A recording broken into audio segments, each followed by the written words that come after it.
En el reportaje del día de hoy hablaremos sobre la mitosis. ¿Qué es la mitosis? La mitosis es un proceso que ocurre en el núcleo de las células eucariotas y que inmediatamente lleva a la división celular.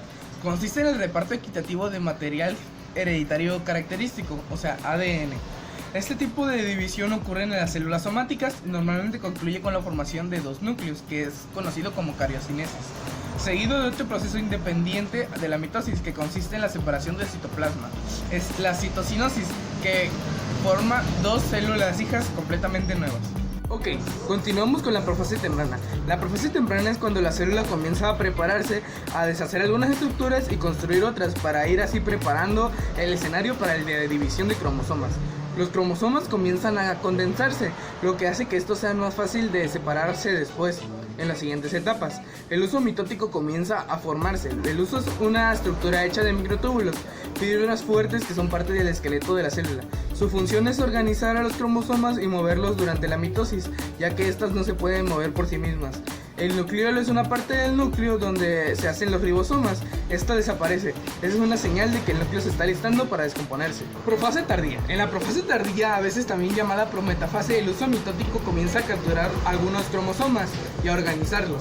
Los cromosomas también terminan su condensación, por lo que están muy compactados.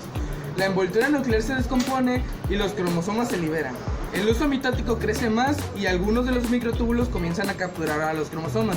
Los microtúbulos pueden unirse a los cromosomas en el cinetocoro, una sección de proteínas en el centrómero de cada cromátida hermana. Los microtúbulos que se unen a los cromosomas se llaman microtúbulos del cinetocoro, y los microtúbulos que no se unen al cinetocoro pueden agarrarse a los microtúbulos del polo opuesto. Esto hace que se estabilice el huso. Metafase. En la metafase, el huso ha capturado todos los cromosomas y los ha alineado en el centro de la célula, listos para dividirse. Todos los cromosomas se alinean en la placa metafásica. La placa metafásica no es un organismo, una estructura física, es solo un término de plano donde se alinean los cromosomas. En esta etapa, los dos cinetocoros de cada cromosoma deben unirse a los microtúbulos de polos opuestos del huso. Antes de proceder a la anafase, la célula comprobará que todos los cromosomas estén en la placa metafásica, con sus cinetocoros unidos correctamente a los microtúbulos. Esto se llama punto de control del huso y ayuda a asegurar que las cromátidas hermanas se dividirán uniformemente entre las dos células hijas cuando se separan en el paso siguiente. Si un cromosoma no está correctamente alineado o unido, la célula detendrá la división hasta que se resuelva el problema. Ok, anafase. En la anafase, las cromátidas hermanas se separan una de la otra y son jaladas hacia los polos opuestos de la célula.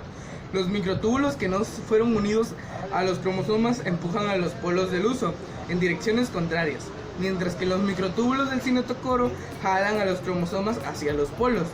El pegamento proteico que mantiene juntas a las cromátidas hermanas se degrada, lo que permite que se separen. Cada una ahora es su propio cromosoma. Los cromosomas de cada par son jaladas hacia extremos opuestos de la célula. Los microtúbulos no unidos a los cromosomas se elongan y empujan para separar los polos y hacer más larga la célula. Telofase. En la telofase el huso desaparece. Una membrana nuclear se vuelve a formar alrededor de cada grupo de cromosomas y un nucleolo reaparece en cada nuevo núcleo. Los cromosomas también comienzan a descondensarse. La célula casi ha terminado de dividirse y comienza a restablecer sus estructuras normales, mientras ocurre la citocinesis. Se forman dos nuevos núcleos, uno para cada conjunto de cromosomas. Las membranas nucleares y los nucleolos reaparecen. Los cromosomas comienzan a descondensarse y vuelven a su forma fibrosa. La citocinesis es la división del citoplasma para formar dos nuevas células que se superponen con la etapa final de la mitosis.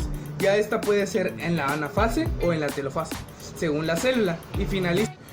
Para concluir este reportaje podemos concluir que lo que viene siendo citocinesis y todas las etapas de la mitosis es algo muy importante, ya sea como individuo químico que puedas llegar a ser o como un individuo normal, una persona común y corriente, ya que estamos hablando básicamente de la reproducción de una nueva vida.